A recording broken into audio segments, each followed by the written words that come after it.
तो जैसे कि हमने पिट्यूटरी ग्लैंड में एंटीरियर लोब के बारे में पढ़ा, एडिनोहाइपोफाइसिस के बारे में पढ़ा, तो इसमें हम देखेंगे posterior lobe of pituitary gland, जिसे हम कहते हैं न्यूरोहाइपोफाइसिस। तो पिट्यूटरी ग्लैंड का जो दूसरा नाम है वो हाइपोफाइसिस है और ये अंडर न्यूरल कंट्रोल में रहता है। तो इसीलिए हम पोस्टीरियर लोब पिट्यूटरी को, पोस्टीरियर लोब जो है पिट्यूटरी ग्लैंड का, उसे हम कहते हैं न्यूरोहाइपोफाइसिस। तो पोस्टीरियर लोब जो होता है उसमें से दो हार्मोन रिलीज होते हैं। जो दो हार्मोन रिलीज होते हैं उसमें से एक है एंटी डायलिटिक हार्मोन, जिसे हम कहते हैं ADH। क्या कहते हैं? ADH। और दूसरा होता है ऑक्सीटोसिन। दूसरा होता है ऑक्सीटोसिन।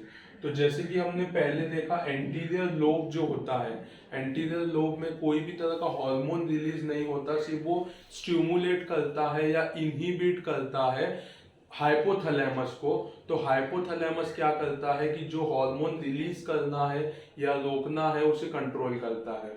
जैसे कि एंटीरियर लोब में हमने देखा कि एंटीरियर लोब में जो क्रोमोफिल सेल्स थे, बेसोफिलिक ग्रेन्यूल्स था जिसमें, तो वहां पे थायरोट्रॉप्स था, TSH जो हार्मोन थे।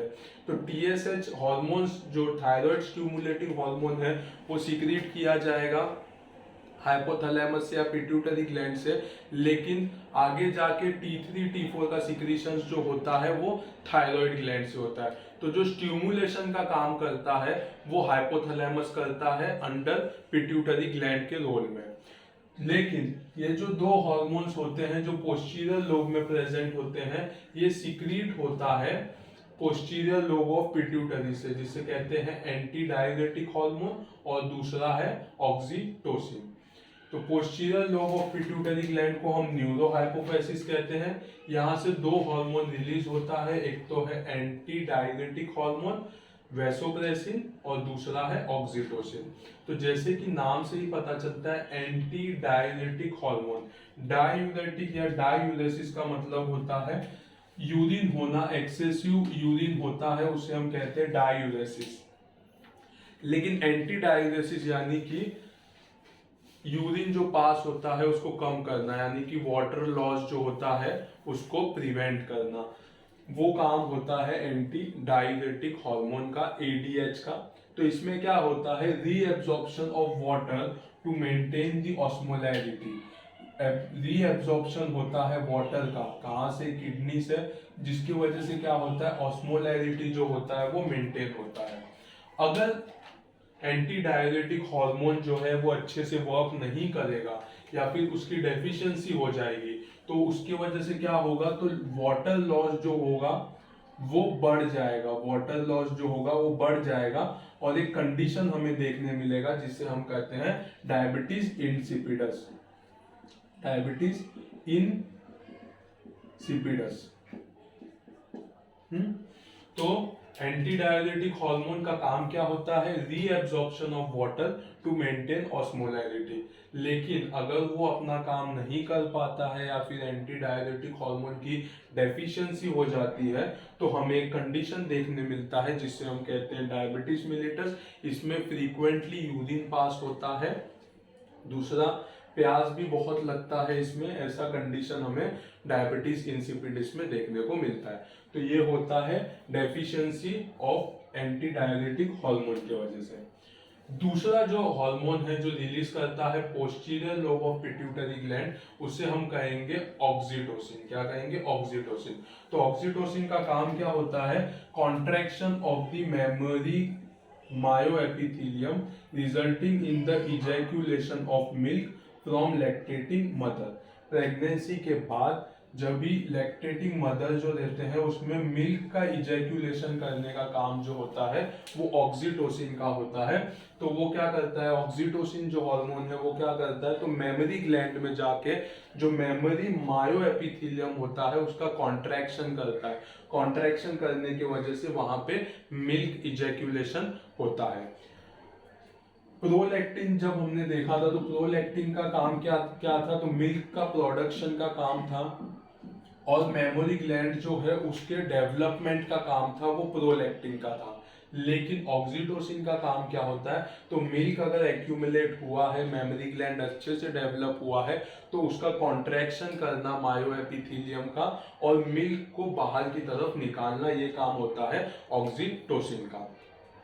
तो इस तरह से पोस्टीरियर लोब जो होते हैं पिट्यूटरी ग्लैंड के, उसमें से ये दो हार्मोन सीक्रेट होते हैं, एक है एंटी डायरेटिक हार्मोन और एक है ऑक्सीटोसिन, जिसके फंक्शंस हमने देखे अभी।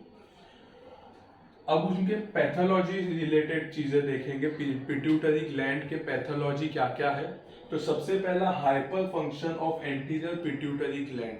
अगर एंटीरियर लोब ऑफ पिट्यूटरी जो है, एडिनोहाइपोफाइसिस है, उसका अगर हाइपर फंक्शन हमें देखने मिलेगा, एक्सेसिव फंक्शन ज्यादा काम करेगा अगर एंटीरियर पिट्यूटरी ग्लैंड, तो फिर हमें क्या क्या डिजीज देखने को मिलेंगे। तो सबसे पहला है जिजेंटिज्म एंड एक्रोमेगैली, जिजेंटिज्म एक्रोमेगैली।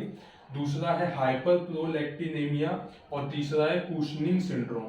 तो ये तीन जो थोड़े इंपॉर्टेंट है उसके बारे में हम देखेंगे। इसमें से कुशनिंग सिंड्रोम जो है वो हम एड्रिनल ग्लैंड के बारे में पढ़ेंगे, एड्रिनल ग्लैंड के बारे में पढ़ेंगे, उस वक्त देखेंगे। तो अभी हम ये दो चीज के बारे में पढ़ेंगे, जिजेंटिज्म एंड एक्रोमेगैली और हाइपरप्रोलैक्टिनेमिया। तो जब भी हाइपर फंक्शन होगा anterior lobe of pituitary gland का, तो हमें तीन चीज मोस्ट कॉमनली देखने मिलेंगे, जिजेंटिज्म, एक्रोमेगैली, हाइपरप्रोलैक्टिनेमिया और कुशनिंग सिंड्रोम। तो सबसे पहले हम देखेंगे जिजेंटिज्म एंड एक्रोमेगैली। तो जिजेंटिज्म होता क्या है, तो जब भी एक्सेसिव अमाउंट में ग्रोथ हार्मोन रिलीज होता है, क्या होता है, एक्सेसिव अमाउंट में ग्रोथ हार्मोन जो है वो रिलीज होता है, किसमें, तो प्री प्यूबर्टल एज में, प्री प्यूबर्टल एज में, यानी कि प्यूबर्टी आने के पहले ही अगर एक्सेसिव अमाउंट में ग्रोथ हार्मोन रिलीज होता है, तो उस कंडीशन को हम कहेंगे जिजेंटिज्म। क्या कहेंगे, जिजेंटिज्म। तो एक्सेसिव ग्रोथ हार्मोन जब रिलीज होता है pre pubertal boys and girls में, तो उसे हम कहेंगे जिजेंटिज्म। इसमें क्या देखने मिलेगा, तो इसमें देखने मिलेगा एक्सेसिव ग्रोथ ऑफ चाइल्ड, जो चाइल्ड का ग्रोथ होगा वो काफी फटाफट होगा। Increase in height, enlargement of the thoracic cavity, height बढ़ने लगेगा, थोरेसिक कैविटी जो है वो भी बढ़ने लगेंगे, हाथ और पैर जो रहेंगे, हैंड और फीट जो रहेंगे, उनका भी लेंथ बढ़ने लगेगा। तो ऐसा सब चीज हमें देखने को मिलेगा जिजेंटिज्म में। तो ये जिजेंटिज्म क्या होता है, तो एक्सेसिव ग्रोथ हार्मोन के सिक्रीशन की वजह से ग्रोथ फैक्टर जो होता है चिल्ड्रंस में वो बढ़ जाता है। ये most probably pre pubertal boys and girls में हमें देखने मिलता है और इस कंडीशन को हम कहेंगे जिजेंटिज्म। दूसरा कंडीशन है जिसे हम कहते हैं एक्रोमेगैली। क्या कहते हैं, एक्रोमेगैली। तो ये क्या होता है, तो इसमें भी ओवर प्रोडक्शन होता है ग्रोथ हार्मोन का, लेकिन ये एडल्ट में देखने मिलता है। जब भी excessive amount of growth hormone childrens में देखने मिलेंगे तो हम कहेंगे जिजेंटिज्म, और excessive amount of growth hormone adult में देखेंगे तो उसे कहेंगे एक्रोमेगैली। एक्रोमेगैली में क्या क्या सिम्टम्स देखने मिलते हैं या फिर क्लिनिकल फीचर्स क्या होता है, तो जो टंग होता है वो एनलार्ज हो जाता है, लिप्स एनलार्ज हो जाते हैं और स्किन जो है वो थिक हो जाते हैं। दूसरा चीज, enlarge hand and feet, prominent supra orbital ridge, जो सुप्रा ऑर्बिटल रिज होते हैं वो प्रोमिनेंट बाहर की तरफ दिखने लगता है। प्रोमिनेंट लोअर जॉ जो है वो बाहर की तरफ आ जाते हैं, प्रोमिनेंसी बढ़ जाती है। Protrusion of lower teeth in front of the upper teeth, जो प्रोट्रूजन होता है लोअर जॉ का, उसके वजह से जो लोअर टीथ होती है वो अपर टीथ के आगे की तरफ थोड़े से आ जाते हैं। तो इस तरह से ग्रोथ हमें देखने को मिलता है। तो एक्रोमेगैली में क्या होता है, तो ओवर प्रोडक्शन होता है ग्रोथ हार्मोन का एडल्ट में। इसमें क्या देखने मिलता है, enlargement of tongue, lips, thickening of the skin.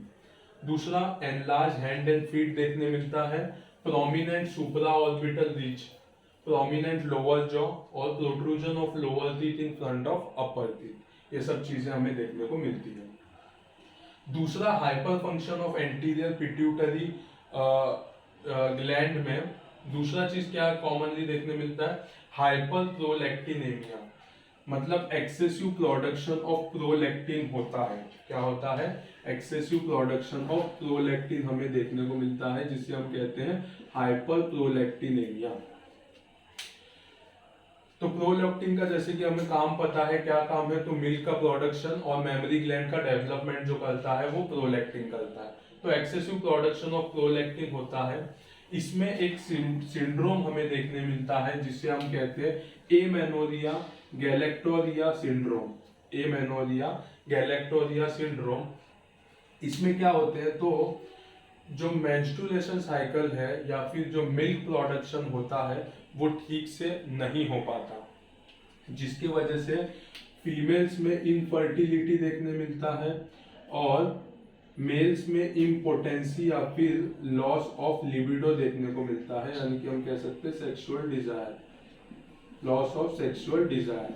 तो हाइपरप्रोलैक्टिनेमिया में एक सिंड्रोम देखने मिलता है जिसे हम कहते हैं एमेनोरिया गैलेक्टोरिया सिंड्रोम, जिसमें हमें क्या देखने मिलता है कि मेंस्ट्रुअल साइकिल जो है या फिर मिल्क प्रोडक्शन जो है वो इरेगुलर होता है, ठीक से नहीं हो पाता, और उसकी वजह से हमें इनफर्टिलिटी देखने मिलती है फीमेल्स में, और मेल्स में इम्पोटेंसी या फिर लॉस ऑफ सेक्सुअल डिजायर हमें देखने को मिलता है। तो उसे हम कहेंगे हाइपरप्रोलैक्टिनेमिया। तो अभी तक हमने hyper function of anterior pituitary gland के बारे में पढ़ा है। अब हम देखेंगे hyper function of posterior pituitary gland. Hyper function of posterior pituitary gland, जिसे हम कहते हैं hyper function of neuro hypophysis. तो इसमें दो चीज देखने को मिलता है।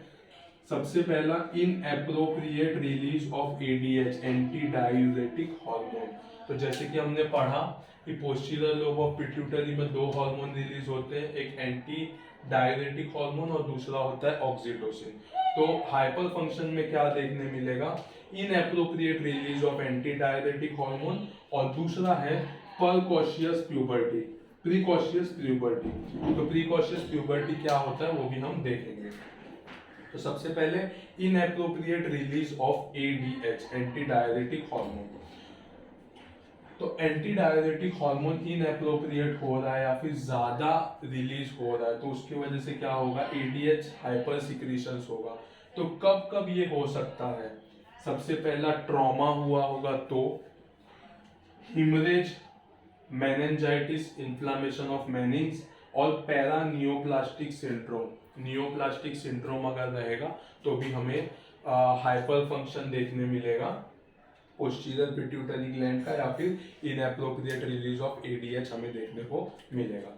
तो सबसे पहला है trauma, haemorrhage, meningitis, para neoplastic syndrome. Inappropriate release या फिर एक्सेसिव सिक्रीशन ऑफ एडीएच में सिम्टम्स क्या क्या देखने मिलेंगे, तो क्लिनिकल फीचर्स में हमें देखने मिलेगा कि पेशेंट जो है वो बहुत कम यूरिन पास करता है, या फिर हम कह सकते हैं कॉन्सेंट्रेटेड यूरिन पास कर रहा है। क्या कर रहा है, कॉन्सेंट्रेटेड यूरिन पास कर रहा है, जिसमें सोडियम का लॉस होता है, हाइपो नाइट्रेमिया हमें देखने को मिलता है। तीसरा चीज हेमोडाइल्यूशन देखने मिलता है। जब बॉडी के बाहर फ्लूइड नहीं जाएगा तो ब्लड जो है वो डाइल्यूट होंगे, क्योंकि वाटर का लेवल जो है वो बॉडी में ज्यादा हो जाता है, तो हमें हेमोडाइल्यूशन देखने मिलता है। और उसके साथ साथ expansion of intra and extra cellular fluid volume, जब बॉडी के बाहर फ्लूइड नहीं जा रहा है तो उसके बाद उसके वजह से क्या दिखेगा, इंट्रा और एक्स्ट्रा सेल्यूलर फ्लूइड वॉल्यूम जो होगा वो इंक्रीज हो जाएगा। तो एडीएच का काम क्या होता है, तो वाटर को बॉडी के बाहर नहीं जाने देता है, वो काम होता है एंटी डायरेटिक हार्मोन का, रीअब्जॉर्प्शन ऑफ वाटर होता है। अगर एडीएच सिक्रीशन बढ़ जाएगा तो बॉडी के बाहर वाटर नहीं जा पाएगा, तो उसकी वजह से हमें कॉन्सेंट्रेटेड यूरिन देखने मिलेगा, सोडियम का लॉस देखने मिलेगा, हीमोडाइल्यूशन देखने मिलेगा, expansion of intra and extra cellular fluid volume देखने को मिलेंगे। तो इतना सब चीज हमें देखने मिलेगा inappropriate release of anti diuretic hormone. दूसरा चीज है परकॉशियस प्यूबर्टी, यानी कि premature release of gonadotropin. Premature release of gonadotropins. तो इसमें हमें क्या देखने मिलेगा, सबसे पहला हमें देखने मिलेगा pubertal change prior to 9 year of age. जो चेंजेस 9 साल के बाद देखने को मिलता है वो पहले देखने मिलेगा, क्योंकि अर्ली रिलीज ऑफ गोनेडोट्रोपिन्स हमें देखने को मिलेंगे। दूसरा प्री मैच्योर डेवलपमेंट ऑफ जेनिटैलिया, तो प्री मैच्योर डेवलपमेंट देखने मिलेगा। उसके साथ मेल्स में क्या देखने मिलेगा, प्यूबिक हेयर जो होता है, प्यूबिक रीजन पे जो हेयर होता है वो फॉर्मेशन देखने मिलेगा, और एक्सिलरी रीजन पे जो हेयर होता है वो जल्दी फॉर्मेशन देखने को मिलता है। और फीमेल्स में ब्रेस्ट ग्रोथ देखने मिलेगा, और early onset of menstruation cycle हमें देखने को मिलेगा। तो हाइपर फंक्शन अगर पोस्टीरियर पिट्यूटरी ग्लैंड का होता है तो उसकी वजह से premature release of gonadotropins देखने मिलते हैं, जिसे हम कहते हैं प्रीकॉशियस प्यूबर्टी। इसमें प्यूबर्टल चेंज जो होता है वो जल्दी देखने मिलता है 9 साल से पहले ही, जिसमें डेवलपमेंट ऑफ जेनिटैलिया देखने को मिलेगा। मेल्स में ग्रोथ जो हेयर है प्यूबिक रीजन पे और एक्सिलरी रीजन पे ग्रोथ देखने मिलेंगे। उसके साथ साथ फीमेल्स में ब्रेस्ट ग्रोथ देखने मिलेगा, और इरेगुलर या फिर हम कह सकते हैं early onset of menstruation, menstrual cycle देखने को मिलेंगे।